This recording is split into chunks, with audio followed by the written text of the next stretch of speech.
Okay, so I'm doing this as an addendum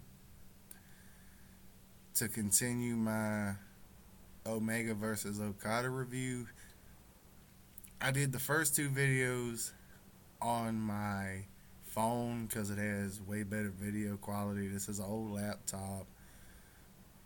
I'm doing the black and white filter because if I use anything else, it's really skippy with the frame rate. So this is the best I can do on my laptop. But I don't have a lot of space on my phone. I did about almost 20 minutes between two videos and I run out of space. And right, this laptop's on Linux, and for whatever reason, when I try to copy the videos onto it to free the space up, it's not working. So I'll have to do it on my desktop. I don't feel like fucking with it right now, but like I said, this is just a quick, add a few notes to the review video. Anyway, I mentioned in my review that there was three big spots that, and two of them Omega pulled off.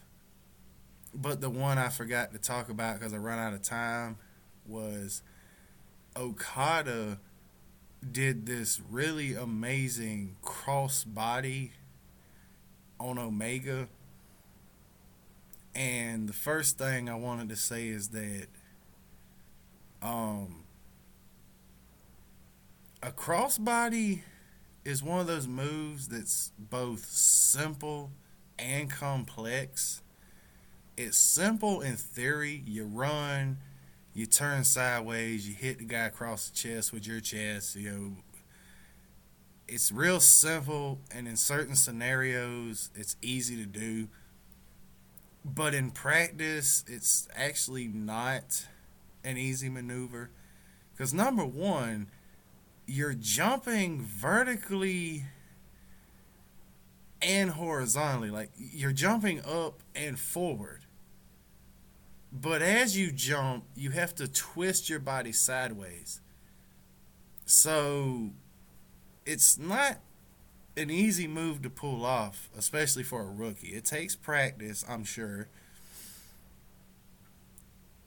It's easy to botch, like as the commentators love to say, like, oh, he didn't get all of it. He only got some of it. It's one of those moves that if you don't do perfect, that's the kind of commentary they're going to give. Oh, well, he didn't get all of it, but he got some of it, and he's feeling the effects. Like, that's the kind of shit that happens when you don't actually do a move right. They try to explain it off, like, oh, it was blah, blah, blah, whatever. But, the like I say, in certain scenarios, it's even harder. Like, for example, you're jumping off a top rope onto an opponent that's below you on the mat. You kind of have more room for error because you're coming up and then down, like at an arc. So you have hang time involved. A running crossbody where you're jumping up, and then level with their chest, that in itself's already, you got to be good to pull that off perfect. But what made this spot so great is it's, as far as I can remember, it's the only other time that anything happened outside of the ring area. They went over the guardrail twice. Once was the spot I mentioned before with the where Omega did the backflip and went over the guardrail and hit Okada, and he was between the tables and the guardrail. It was a limited space, which I forgot to mention, by the way. On top of everything else I said, the best part is nobody hit a table. That was the best part about it. He hit Okada. Okada fell. The whole thing hit perfect to where he didn't hit the table. Okada didn't hit the table. Nobody was seriously injured. Nothing was, everything was great. This was the only other spot that was over the guardrail. Once again, like I say, it's 45-minute match. It's and even watching it twice, it's hard to remember every little detail. But somehow they ended up outside the ring. Somehow Omega ended up over the guardrail, not where the announce tables were, but on another side of the ring. And the audience pulled chairs out the way. There was a lot more space to work with. And Okada runs down the side of the ring and does a flying running crossbody over the guardrail like a hurdle. Like he's a Olympic runner jumping a hurdle, but he's doing a crossbody. And to me, what was amazing about that is if he had been off just a little bit, he would have fucked himself up. Because even when you watch the video, his foot just barely clears that guardrail by like an inch or two. He does a running crossbody. He jumps. He clears the guardrail. He turns perfect to where they form like a perfect T. It's the perfect crossbody, and it's a running level crossbody, not off a rope or anything. Coming down at an arc with hang time. Like no, a perfect running crossbody over a guardrail. Hits Omega. Omega hits the ground. Nobody gets seriously injured. Like it was a beautiful spot. And something else, like I said, it's one of those matches. It was 45 minutes. I could spend all day trying to recount every little move. There was all kind of awesome stuff. Like there was this one move that Omega did. I'm a little rusty on my terminology. It reminded me of a sidewalk slam, but crossed with like an atomic drop. He basically scooped him up, had him upside down, and come down with him on his knee like it was an upside down atomic drop. But he did it sideways and basically made his neck hit the mat like a pile driver. I don't even there was moves in this match that even the commentators, and Kevin Kelly was one of them. If you're not familiar with him, he used to be with WWE, like a backstage personality, like Coach used to be doing interviews. Think of like Renee Young. He was never an announcer, but he was a personality. He did interviews and stuff. I don't think he ever did TNA. I could be wrong, but I think he was with Ring of Honor at some point. But he's been around, you know what I'm saying? Like, I know back in the Attitude Era, he's one of the guys The Rock used to pick on a lot because he's kind of a short, fat guy, but he's knowledgeable is what I'm saying. He's more old school. Like, he actually calls moves like the dude on SmackDown. I can't think of his name right now. Mark Ronaldo or whatever, however you pronounce it. Like, he's actually a great play-by-play commentator. Like, he knows the moves. And there was several instances, even in this match, where Kevin Kelly was like, I apologize. I don't know the name of that move. I've never seen this before. I'm sorry. Like, it was crazy because they were being innovative. They were doing variations and combinations of moves that have never been seen before. At least not in such a huge setting, because you gotta remember, this is Wrestle Kingdom. This is like New Japan's WrestleMania. This was at Tokyo Dome, and it wasn't like it was 10, 20, 30,000. I don't know the exact number, but I could see at least 60 to 80,000 people were there, at least. It was a huge event, huge setting, and they were doing moves that you would expect to see at little indie house shows where people are experimenting. Obviously, these guys have been doing their homework, putting the work in, trying new things. These guys didn't just put on a great match. They were innovating while they were entertaining. They were doing new things. And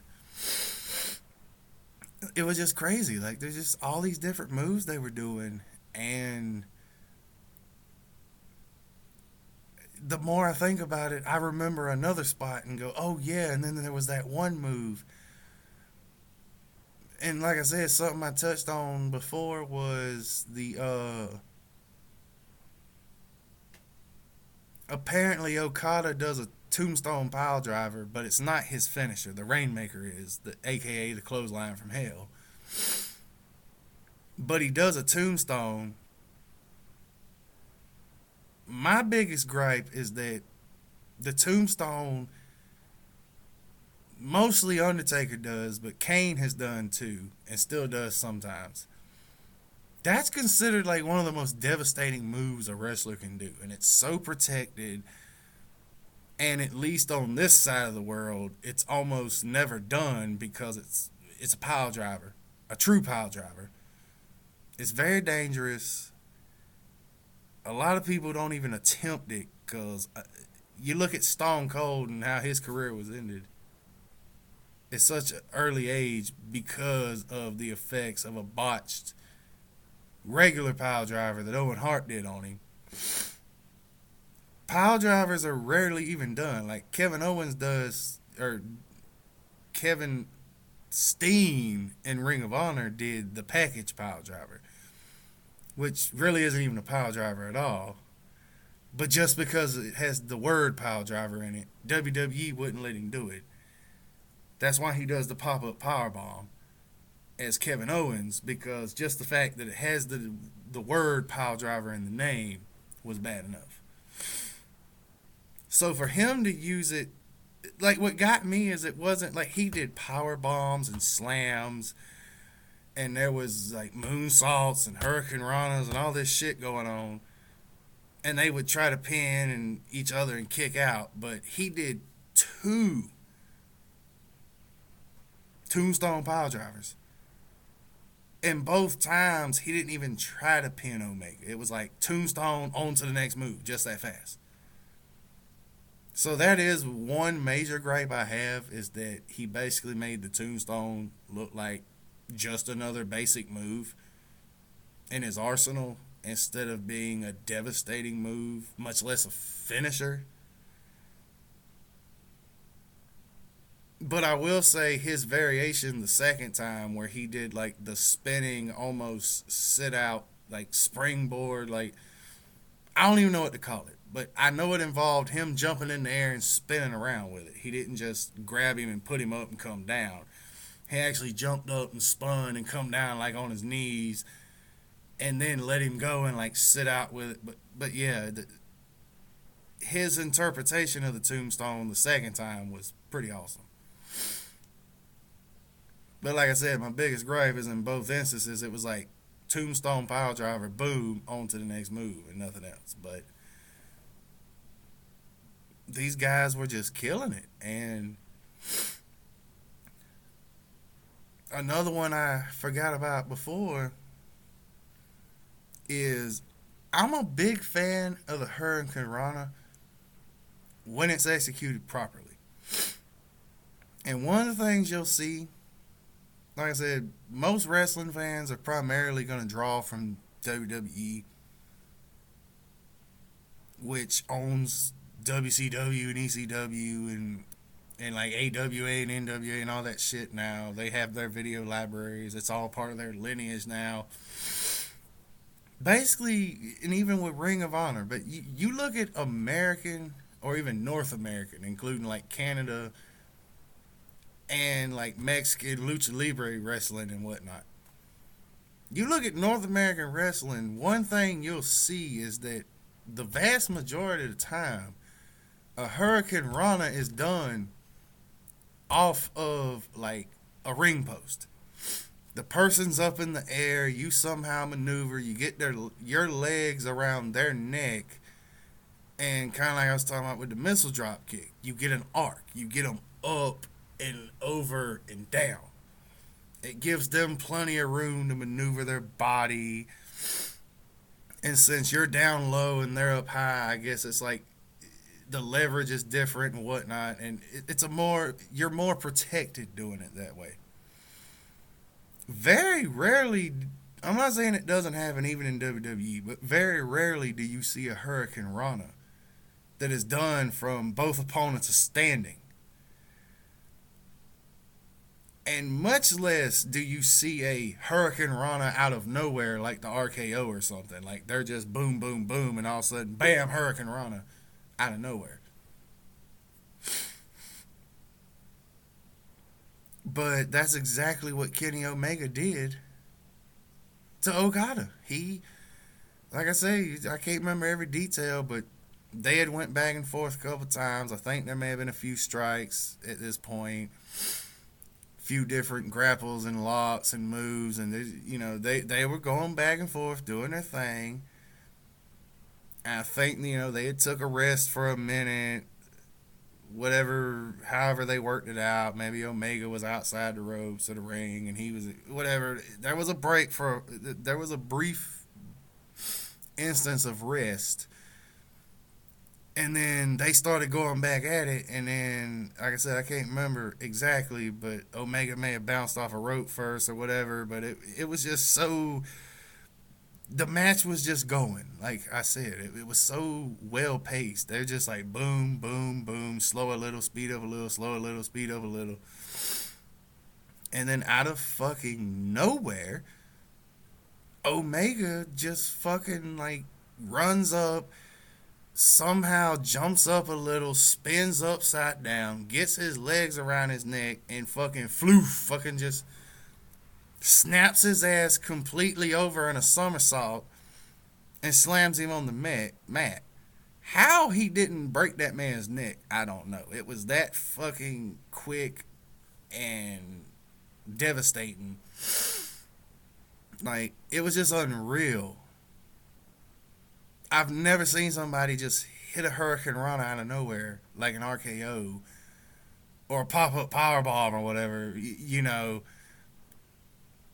Think about like when Evan Bourne was doing I forget what move it was, but he was doing, he may have been doing a fucking moonsault or something, and he was flipping off the top rope through the air to land on Randy Orton a few years back, and Randy Orton somehow came up just enough to grab him, and it was completely out of left field, unexpected. Like even for RKO's out of nowhere, that one was surprising. Like that was this Hurricane Rana. It was just like bam. You had no idea it was coming, no idea what to think. It was just like boom, boom, boom.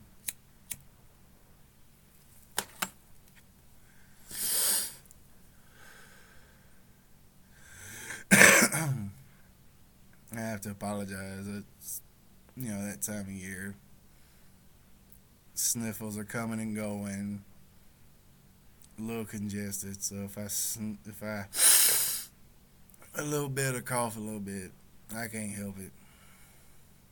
But like I said, yeah, it was just it was crazy. And one other thing I wanted to say, that as a Terminator fan or whatever, that I loved.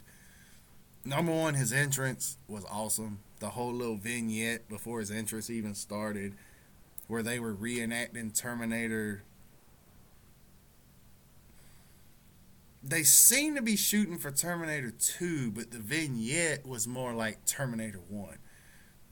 He's naked, kneeled down, like he just, and he stands up and he sees the three punks hanging out. Like, that was more Terminator 1,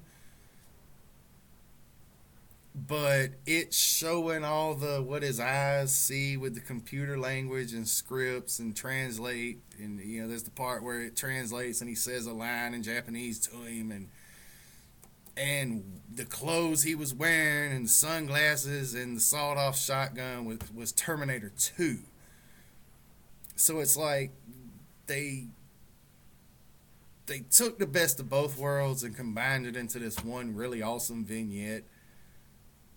Then Kenny Omega's music starts and he comes out and he's got the thing on part of his face that makes him look like the Terminator from the first movie, with part of his eye and shit showing. But he's wearing the all leather and he's got the sawed off shotgun, which was Terminator 2. So even his entrance was a crisscross of both movies.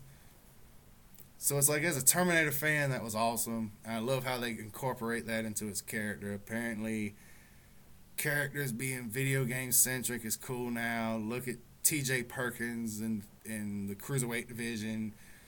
Apparently, Kenny Omega's symbols is reminiscent of like Galaga and Galaxian and Space Invaders, and they call him the Cleaner. That's his nickname. So something, his character has to do something to do with video games, and they've somehow blended it with Terminator.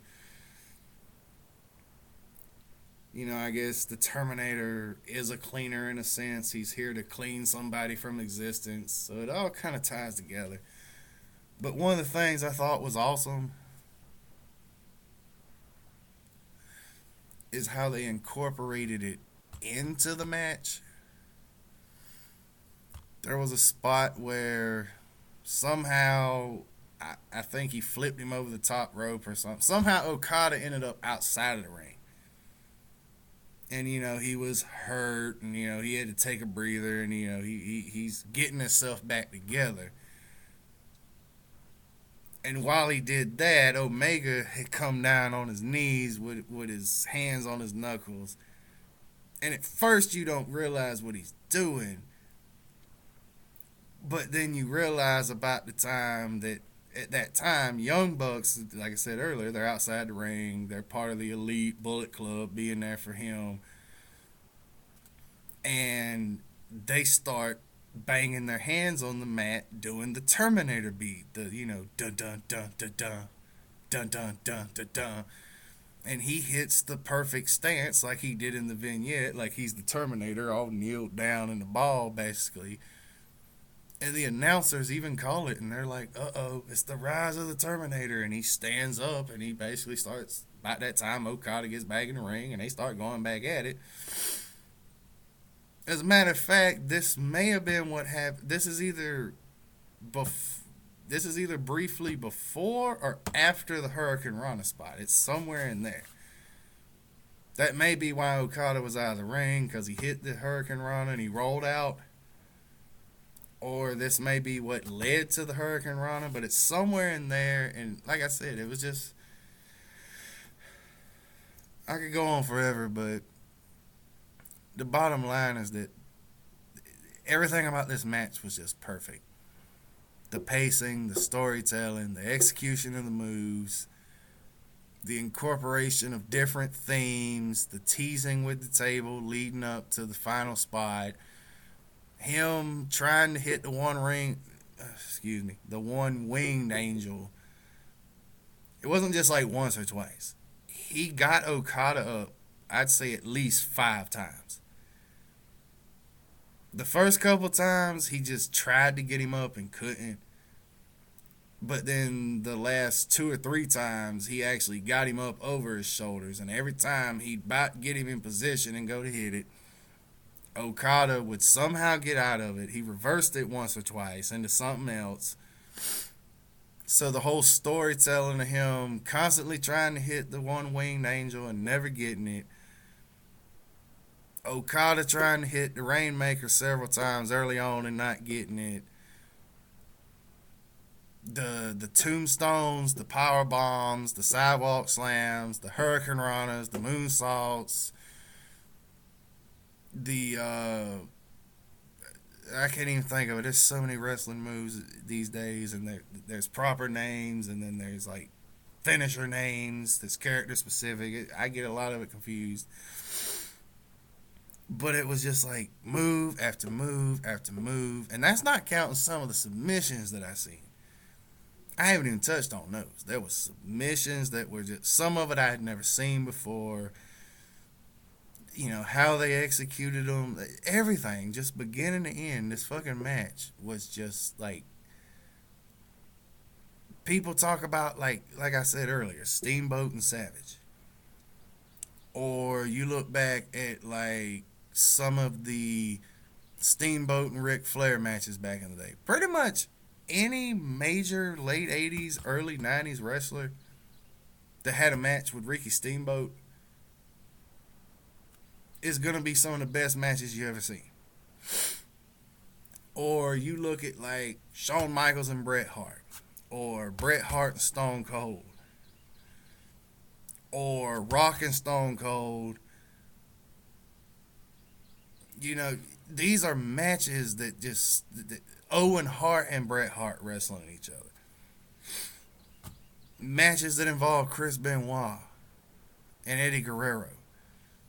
These are people who transcend wrestling. Like, these are some of the greatest wrestling athletes of all time that were perfect at technical and high flying and power moves, the combination of everything. Told some of the greatest stories you've ever seen, put on some of the best matches you've ever seen, and they're the kind of matches that are like that set the bar, that are the standard bearers. You bring in anybody into like a wrestling class, a wrestling school, wrestling 101, they're gonna pull these matches up and go, this is the epitome of wrestling. This is like the best wrestling that's ever been done. You can only hope to ever put on a match, half as good as this. To me, this is added to that pantheon. This is one of those rare, like, once in a blue moon matches that will be talked about for generations to come. This is history in the making.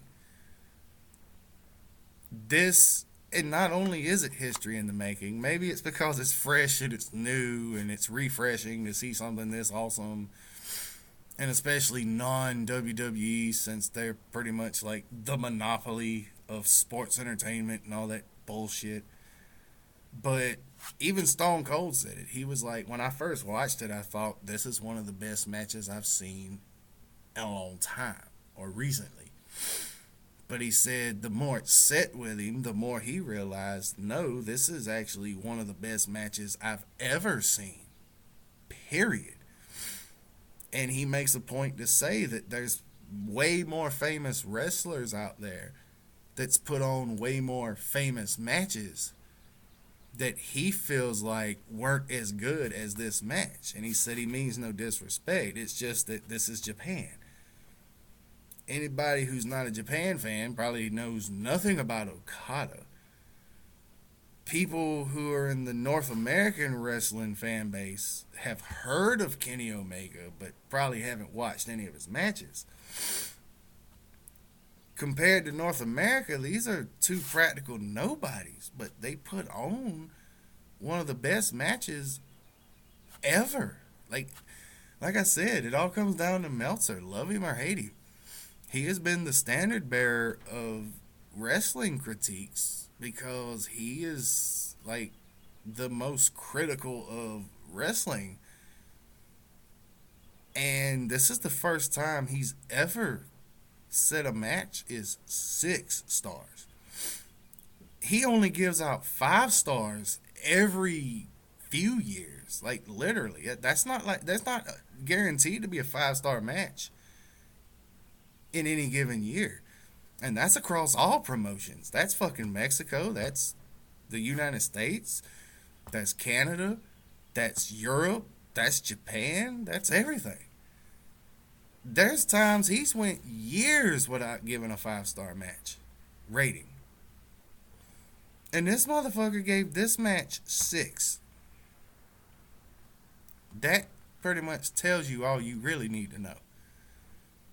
And that's where I'm going to end this review is, if you don't trust me, trust Meltzer. His opinions you may disagree with, but when it comes to his ratings, he's pretty much always spot on. Even Stone Cold agrees with him, and Stone Cold is one of the greatest to ever do business in the business.